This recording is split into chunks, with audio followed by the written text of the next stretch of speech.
India market invest মাইন্ডসেটে আপনাদের স্বাগত। যা চ্যানেল নতুন এসেছেন তাদের হলো প্লিজ চ্যানেলটাকে সাবস্ক্রাইব করবেন, লাইক করবেন, বেল আইকনটা প্রেস করবেন, তার সাথে অল বাটনটা প্রেস করবেন, নোটিফিকেশনটা কিন্তু সঙ্গে সঙ্গে আপনাদের কাছে গিয়ে পৌঁছাবে। স্যার, একটা ব্রেকিং নিউজ নিয়ে আলোচনা করতে চলেছি, যেটা টাটা গ্রুপের একটা কোম্পানিকে নিয়ে পাওয়া যাচ্ছে। যে নিউজটা পাওয়া যাচ্ছে সেটা কিন্তু একটা খারাপ নিউজ সেই কোম্পানির জন্য। দেখুন কোম্পানি কি করেছে, বিএসসি এবং এনএসসিকে জানিয়েছে, সেখান থেকে কিন্তু আমরা এই পিডিএফটা ডাউনলোড করেছি, যেখানে আজকে মিটিং কন্ডাক্ট হয়েছে 23 তারিখ। তো আজকের দিনে কিন্তু একটা বোর্ড অ্যাপ্রুভাল দিয়েছে কিসের, রাইট ইস্যু। ঠিক আছে, তো যেখানে কোম্পানি কি করতে চলেছে, যে 3,000 crore ফান্ড রাইজ করার কথা বলছে রাইট ইস্যুর মাধ্যমে। তো সেই জায়গায় দাঁড়িয়ে বোর্ড কিন্তু অ্যাপ্রুভাল দিয়েছে, যেটা আমরা আগে শুনেছিলাম কত 19 জানুয়ারি 2024 এই কথাটা শুনেছিলাম একবার। তো এখন কিন্তু সেই রাইট ইস্যুর অ্যাপ্রুভাল দিয়ে দিয়েছে বোর্ড। এটা কিন্তু খুব বাজে একটা জিনিস হতে চলেছে এই কোম্পানিতে, যেখানে কোম্পানির রাইট ইস্যুর মাধ্যমে কতটা শেয়ার তারা সেল করতে চলেছে। দেখুন 3,66,47,492,492টা শেয়ার কিন্তু তারা কি করতে চলেছে, সেল করতে চলেছে।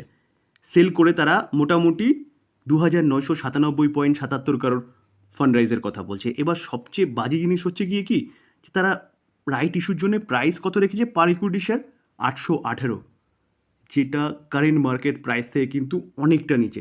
আপনারা থাম্বনেলে দেখেছেন কতটা নিচে।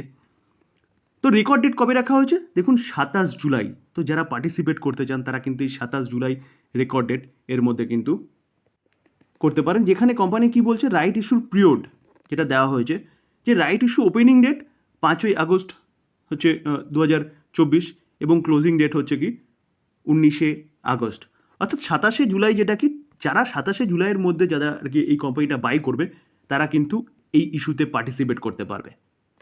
তো চলুন দেখে নিই কোন কোম্পানি। স্যার, কোম্পানির নাম হচ্ছে টাটা কনজিউমার। তো আজকে ডিউরিং মার্কেটে কিন্তু এই খবরটা আসেনি, মার্কেট ক্লোজ হয়ে যাওয়ার পরে সম্ভবত 5টা 10-এ গিয়ে এই খবরটা বেরিয়েছে। তো মার্কেটে যদি এই খবরটা আগে আসতো তাহলে কিন্তু এই কোম্পানিটা লালে ক্লোজ হতো। আজকে কোম্পানিটা পজিটিভ ক্লোজ হয়েছে কেন, কারণ প্রতি কটা এফএমসিজি সেক্টরের কোম্পানিগুলো কিন্তু আজকে ভালো পারফরমেন্স দেখিয়েছে। তো এখন চলছে দেখুন কততে, 1258-তে। কোম্পানি বলছে রাইট ইস্যু কততে এসছে, 818। কতটা ডিসকাউন্টে আনা হচ্ছে দেখুন, will be issued at discount approximate 35% ডিসকাউন্টে কিন্তু আনা হচ্ছে। এটা কিন্তু এই কোম্পানির জন্য খুব বাজে একটা নিউজ বলতে পারেন। আগামীকাল এই কোম্পানিটা খুব বাজেভাবে কিন্তু পড়তে পারে। তো স্যার, ভালো কোম্পানি দেখুন 1258-তে চলছে। আমরা যদি রিটার্ন দেখলে দেখা যাবে কোম্পানি এক বছরে 45% রিটার্ন দিয়েছে। তো কোম্পানিটার প্রাইস মোটামুটি ধরে রাখুন প্রায় এক বছর আগের প্রাইসে চলে আসবে। দেখুন 2023-এর 16ই আগস্ট 840-এ চলছিল, তার কাছাকাছি চলে আসবে।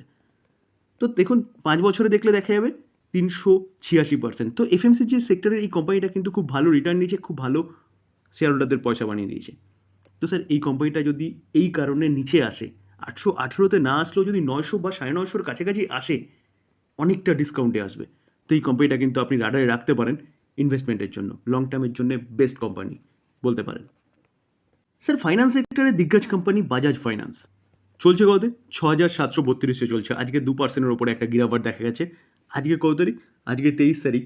এই কোম্পানিটার রেজাল্ট ডিক্লেয়ার হওয়ার কথা ছিল, কোম্পানিটার রেজাল্ট আউট হয়ে গেছে। তো কখন, মার্কেটে নয়, মার্কেট ক্লোজ হয়ে যাওয়ার পরে, মার্কেট আওয়ার্সে নয়। চলুন আমরা কোম্পানিটার রেজাল্টটা দেখে নিই, এবং এই রেজাল্টের ইম্প্যাক্ট কিন্তু আমরা কবে দেখতে পারবো, আগামীকাল দেখতে পারবো। স্যার, আমরা বাজাজ ফাইন্যান্স কোম্পানির কনসোলিডেটেড নাম্বার দেখব। রুপিস কি আছে, রুপিস ইন অবভিয়াসলি কড়াই থাকবে। আমরা সিকোয়েন্স দেখে নেবো, সিকোয়েন্স কি আছে, 30-6-23, ওকে, 3-24-6-24, সিকোয়েন্স একদম ঠিকঠাক আছে। এবার আমরা কি করব, এবার হচ্ছে আমরা কোম্পানির ইনকামে চলে যাব। তো আমরা যদি কোম্পানির টোটাল ইনকাম দেখি, তাহলে দেখলে দেখা যাবে, দেখুন কোম্পানি এক বছর আগে কী করেছিল, এক বছর আগে 12,499, আগের কোয়ার্টারে 14,931, এই কোয়ার্টারে 16,102। তো ইয়ারলি এবং কোয়ার্টারলি কোম্পানির যে ইনকাম, সেই ইনকাম কিন্তু বাড়ছে। তো এবার ইনকাম তো হলো, এবার কি দেখবো, এবার এক্সপেন্সেস। তো এক্সপেন্সেস দেখলে দেখা যাবে কোম্পানি এক বছর আগে কী করেছে, এক বছর আগে 7,951, আগের কোয়ার্টারে 9,829, এই কোয়ার্টারে 10,839। তো কোম্পানির ইনকাম তো বেড়েছে ইয়ারলি কোয়ার্টারলি, তার পাশাপাশি কিন্তু কোম্পানির খরচাও ইয়ারলি এবং কোয়ার্টারলি অনেকটাই বেড়ে গেছে। তো ইনকাম মাইনাস এক্সপেন্সেস করলে পরে কোম্পানির অপারেটিং প্রফিট পাওয়া যায়। তো অপারেটিং প্রফিট যদি দেখলে দেখা যাবে কোম্পানি কী করেছে, এক বছর আগে 4,551, আগের কোয়ার্টারে 5,105, এই কোয়ার্টারে 5,265। তো 4,500টা 5,265 হচ্ছে এবং 5,100টা 5,265 হয়েছে। তো ইয়ারলি এবং কোয়ার্টারলি কোম্পানির ইনকাম বেড়েছে, ইনকাম না, প্রফিট বেড়েছে, অপারেটিং প্রফিট। তো এবার আমরা কি দেখব, এবার হচ্ছে নেট প্রফিট, যেই প্রফিটটা হচ্ছে কোম্পানির ঘরে ঢুকবে এবং আফটার ট্যাক্স বলছে, অর্থাৎ ট্যাক্স এবং সব রকম অ্যাডজাস্টমেন্ট বাদ দিয়ে। তো দেখলে দেখা যাবে কোম্পানি এক বছর আগে কী করেছে, 3,436, আগের কোয়ার্টারে 3,824, এই কোয়ার্টারে 3,911। তো ইয়ারলি ভালোই জাম্প করেছে, কোয়ার্টারলি স্লাইড জাম্প করেছে। তো কোম্পানির রেজাল্ট ঠিকই আছে বলতে পারেন। যেটা আমরা ইপিএসও দেখব, দেখুন 56.83 এক বছর আগে, আগের কোয়ার্টারে 61.91, এই কোয়ার্টারে 63.23। দেখুন কোম্পানির রেজাল্ট তো ঠিকঠাক আছে, কিন্তু এবার দেখার বিষয় যে কালকে মার্কেট কীভাবে রিঅ্যাক্ট করে এবং মার্কেটের কাছে এক্সপেকটেশন কী ছিল এই কোম্পানির রেজাল্টকে নিয়ে। দেখুন আমরা যদি দেখি তাহলে দেখা যাবে যে কোম্পানিটা কিন্তু এস্টিমেটকে মিস করেছে 14.47% হারে। তো কোম্পানি ইয়ারলি কোয়ার্টারলি রেভিনিউ বাড়িয়েছে, প্রফিট বাড়িয়েছে, তাও কিন্তু মার্কেটের এস্টিমেটটাকে মিস করেছে। এখন দেখার বিষয় কালকে কতটা পানিশড করে এই কোম্পানিকে, না কোম্পানি এখান থেকে কামব্যাক করে, কারণ কোম্পানি তার হাই থেকে কিন্তু অনেকটা নিচে আছে। যেখানে কোম্পানি 52 খাই কত মেরেছিল, 8,190, সেখান থেকে কিন্তু অনেকটা নিচে আছে। তো কালকে বাজার খুললেই কিন্তু আমরা দেখতে পারবো এই কোম্পানিটার পারফরমেন্স কী দেখাচ্ছে। যদি লং টার্মের জন্য বলেন তাহলে লং টার্মের জন্য কিন্তু best company Bajaj finance. FMCG সেক্টরের দিগ্গজ কোম্পানি হিন্দুস্তান ইউনিলিভার আজকের দিনে 1%-এর উপরে একটা আপসাইড মুভমেন্ট দেখিয়েছে। তো এই কোম্পানিটার রেজাল্টও কিন্তু আজকের দিনে ডিক্লেয়ার হয়েছে মার্কেট ক্লোজ হয়ে যাওয়ার পরে। তো চলুন এই কোম্পানির পারফরমেন্স কী করেছে সেটা একটু দেখে নিই। Sir Hindustan Unilever consolidated number দেখব, রুপিস কী আছে, রুপিস ইন কারোরে রয়েছে। স্যার এই কোম্পানির রেজাল্টের সিকোয়েন্সটা একটু বোঝার চেষ্টা করবেন। এই যে দুটো কলম দেখছেন না, এটা কিন্তু জুন কোয়ার্টারের রেজাল্ট 2023-2024, আর ঠিক এই পাশে হচ্ছে আগের কোয়ার্টারের রেজাল্ট। তো এটা মাথায় রাখবেন কিন্তু স্যার রেজাল্টটাকে স্টাডি করার সময়। দেখুন টোটাল ইনকাম দেখলে দেখা যাবে কোম্পানি এক বছর আগে 2023 জুন কোয়ার্টারে কী করেছিল, 15,679, সেটা 15,964। তো ইয়ারলি কোম্পানি জাম্প করেছে, ঠিক আছে। তো কোয়ার্টারলি দেখলে দেখা যাবে কোম্পানি আগের কোয়ার্টারে 15,441, সেটা কত হয়েছে, 15,964। তো দেখলে দেখা যাচ্ছে ইয়ারলি এবং কোয়ার্টারলি স্লাইড হলেও কোম্পানির যে ইনকাম সেটা কিন্তু জাম্প করেছে। এবার এক্সপেন্সেস দেখে নেব। তো টোটাল এক্সপেন্সেস 12,167, আগের কোয়ার্টারে 12,300, আগের কোয়ার্টার না, এই কোয়ার্টারে 12,385। আর আগের কোয়ার্টারে যদি দেখি তাহলে দেখা যাবে কত ছিল, 12,100। তো দেখা যাচ্ছে যে কোম্পানির ইনকাম যেরকম হচ্ছে সেভাবে কিন্তু কোম্পানির ইয়ারলি এবং কোয়ার্টারলি যে এক্সপেন্সেস সেটাও কিন্তু জাম্প করেছে।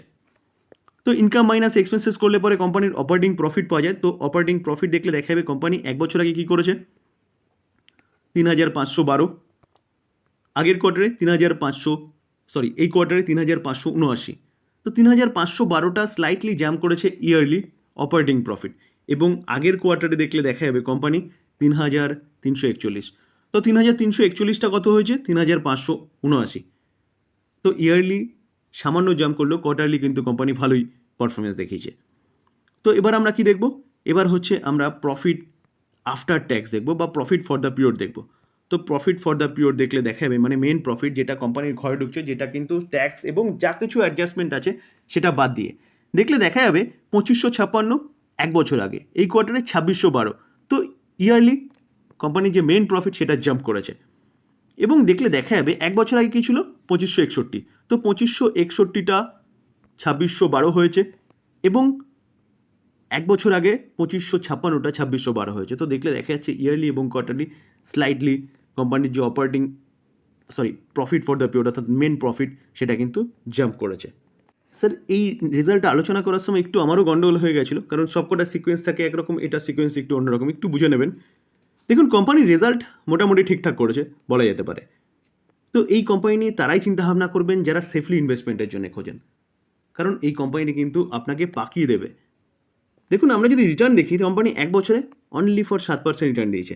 যদি আমরা 5 বছর রিটার্ন দেখলে দেখা যাবে 5 বছরে কোম্পানিটা 59% রিটার্ন দিয়েছে। মাল্টিপল টাইমে কোম্পানিটা কিন্তু ওপরে উঠেছে, নিচে নেমেছে, ওপরে উঠেছে, নিচে নেমেছে। এই কোম্পানিটাতে যারা পিটি করতে যান তাদের জন্য কিন্তু ভালো, কারণ কোম্পানিটা কিন্তু অনেক সময় ধরে এরকম পারফরমেন্স দেখিয়েছে যে কি একবার উপরে উঠছে, একবার নিচে নামছে। তো স্যার যারা পিটি করেন অর্থাৎ 10 থেকে 15% একটা এক্সপেকটেশন থাকে, তারা কিন্তু মাল্টিপল টাইমে এই কোম্পানিতে পিটি করতে পারেন। আর সেফলি ইনভেস্টমেন্টের জন্য যারা খোঁজেন তারা কিন্তু এই কোম্পানি চিন্তা ভাবনা করতে পারেন, দিগ্গজ এফএমসিজি সেক্টরের কোম্পানি। ডিসক্লেমার দিয়ে রাখি স্যার, কোম্পানিগুলো সম্বন্ধে নিউজ পাওয়া যাচ্ছিল সেগুলো নিয়ে আলোচনা করলাম, রেজাল্ট পাওয়া যাচ্ছে সেটা নিয়ে আলোচনা করলাম। এটাকে বাই সেল রেকমেন্ডেশন একদম নেবেন না, লার্নিং হিসেবে নেবেন এবং নিজে বাই বা সেল করবেন নিজের ডিসিশনে। আলোচনা এই পর্যন্তই। যদি ভালো লাগে, যারা চ্যানেল নতুন এসেছেন তাদের প্লিজ চ্যানেলটাকে সাবস্ক্রাইব করবেন, লাইক করবেন, বেল আইকনটা প্রেস করবেন, তার সাথে অল বাটনটা প্রেস করবেন, নোটিফিকেশনটা কিন্তু সঙ্গে সঙ্গে আপনাদের কাছে গিয়ে পৌঁছাবে। থ্যাংক ইউ, ভালো থাকবেন।